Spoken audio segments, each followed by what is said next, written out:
అందరికీ నమస్కారం అండి. Welcome back to our channel Samaha creations. ఇక ఈరోజు వీడియో ఏంటి అంటే వణుకు పుట్టిస్తున్న కాలజ్ఞానం అండి.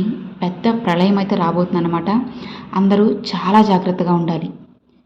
బ్రహ్మం గారి కాలజ్ఞానం ప్రకారం ఇప్పటి ఎన్నో అద్భుతాలు జరిగాయి, ఇంకా అలానే జరుగుతూ ఉన్నాయి. అయితే ఇక రాబోయే కొన్ని రోజులలో ఇంకా ఎక్కువ ప్రళయాలు రాబోతున్నాయి. ఇవన్నీ బ్రహ్మం గారు ముందుగానే ఊహించి తాళపత్ర గ్రంథాల్లో రాసి ఉంచారు. ఇవి అస్సలు ఎవ్వరూ ఊహించలేరన్నమాట. ఉన్నట్టుండి అన్ని ప్రమాదాలు ఒక్కదాని తర్వాత మరొకటి వస్తూ ఉంటాయి. మరి ఈ ప్రమాదాలు రాకముందే అందరూ బ్రహ్మం గారు చెప్పిన వాటిని తెలుసుకొని కాస్త జాగ్రత్త పడితే మీకే మంచిది.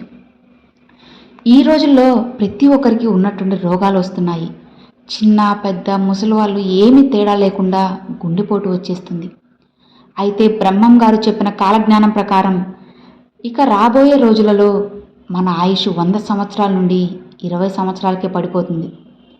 ఇప్పటికే మనం చూస్తూనే ఉన్నాం. చిన్న చిన్న వయసులోనే చాలామందికి గుండెపోటు వచ్చి సడన్గా అసలు చనిపోతున్నారు.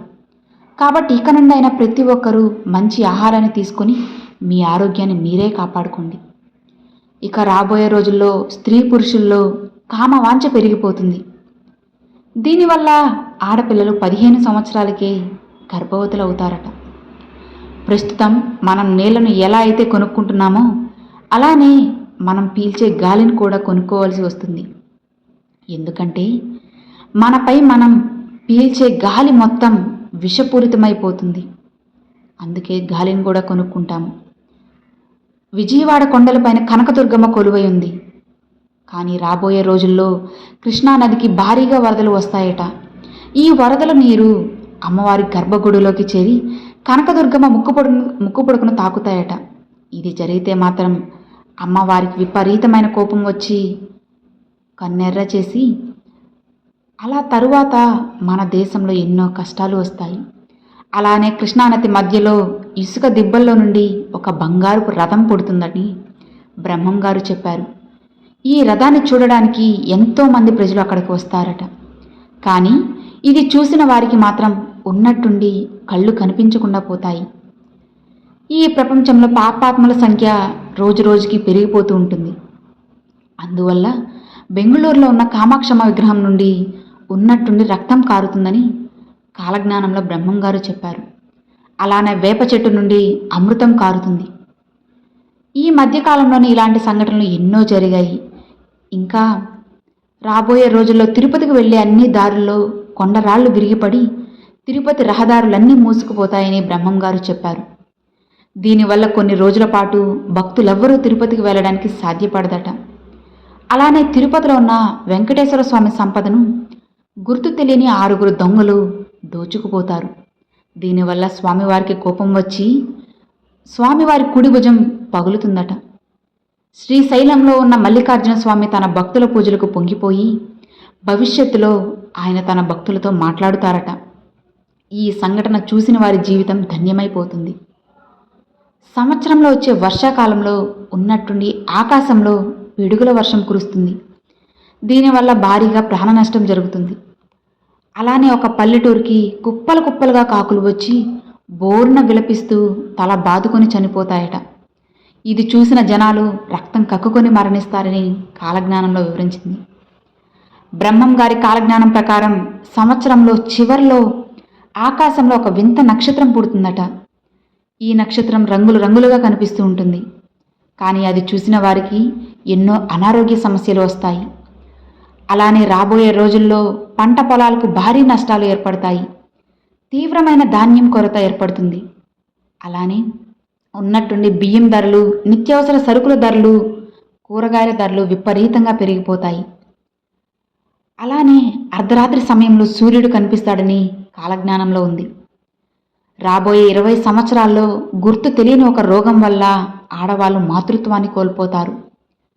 కలుషితమైన ఆహారం తినడం వల్ల స్త్రీలకు ఎన్నో అనారోగ్య సమస్యలు వస్తాయి. దీనివల్ల ఆడవాళ్ళు గర్భం దాల్చలేరు. కాబట్టి రాబోయే రోజుల్లో సుమారు 50% మంది స్త్రీలు గర్భవతులు కాలేరట. ఒకవేళ అయినా సరే పుట్టే పిల్లలు అంగవైకల్యంతో పుట్టే అవకాశం ఉంటుందని బ్రహ్మం గారు సూచించారు. అలానే ఒక గ్రామం పొలిమేరలో ఒక విచిత్రమైన ఈత చెట్టు పుడుతుంది. ఆ ఈత చెట్టు రాత్రంతా నిద్రపోయి పగలు మళ్ళీ లేచి నిలబడుతుందట. ఇలా కొన్ని సంవత్సరాలు జరిగిన తరువాత ఆ చెట్టు ఉన్నట్టుండి మాయమైపోతుంది. ఇలా జరిగిన తర్వాత నుండి మన దేశంలో తీవ్రమైన పంట నష్టాలు ఏర్పడతాయి. అలానే రాబోయే రోజుల్లో గోదావరి నది మధ్యలోకి ఉన్నట్టుండి ఆవులన్నీ గుంపులు గుంపులుగా వెళ్తాయి. దీనివల్ల ఆవులన్నీ ప్రాణాలు విడుస్తాయని బ్రహ్మం గారు ముందే ఊహించి చెప్పారు.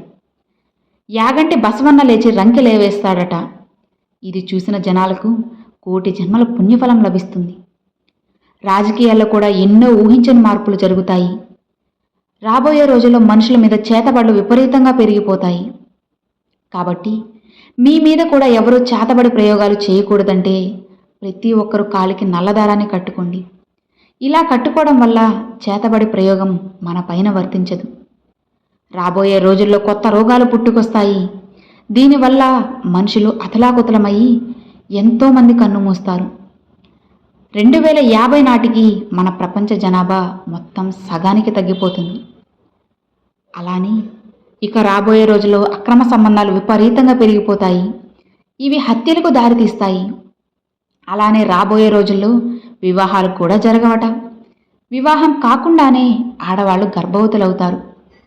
ఈ ప్రపంచమంతా పాపాత్మలతో నిండి ఉంటుంది. మంచి చెడులకు అస్సలు రోజులుండవు. మన దేశంలో చీరకట్టు అనేది పూర్తిగా నశించిపోతుంది. మహాలక్ష్మి స్వరూపంగా ఉండే ఆడవాళ్ళు ఆట బొమ్మలుగా తయారవుతారు. రోజు రోజుకి మన దేశంలో మోసాలు పెట్టుకోబోతుంటాయి. ఈ రోజుల్లో రాను రాను దొంగలు ఎక్కువ అవుతారు. వాళ్లే దొరలవుతారు. ప్రజలు సోమరిపోతులుగా మారి పొట్ట నింపుకోవడానికే జీవిస్తూ ఉంటారట. కష్టం చేయకుండా బతికేద్దామనే ఉద్దేశంతో వీధికొక దొంగ స్వామీజీలు పుట్టుకొస్తారు. ఈ కలియుగం అంతమయ్యే సమయంలో ఈ భూమి మీద పాపాత్ములందరూ నశించి కేవలం పుణ్యాత్ములు మాత్రమే ఉంటారట. చూశారు కదండి, ఇక రాబోయే రోజుల్లో ఇలాంటి విషయాలు, ఇలాంటి సంఘటనలు అయితే జరగబోతుంటాయని బ్రహ్మం గారు కాలజ్ఞానంలో ముందే చెప్పారు. మరి కాస్త జాగ్రత్తగా ఉండండి. అర్థమైంది కదా? మరొక మంచి వీడియోతో మీ ముందుకైతే వస్తాను. Thanks for watching friends.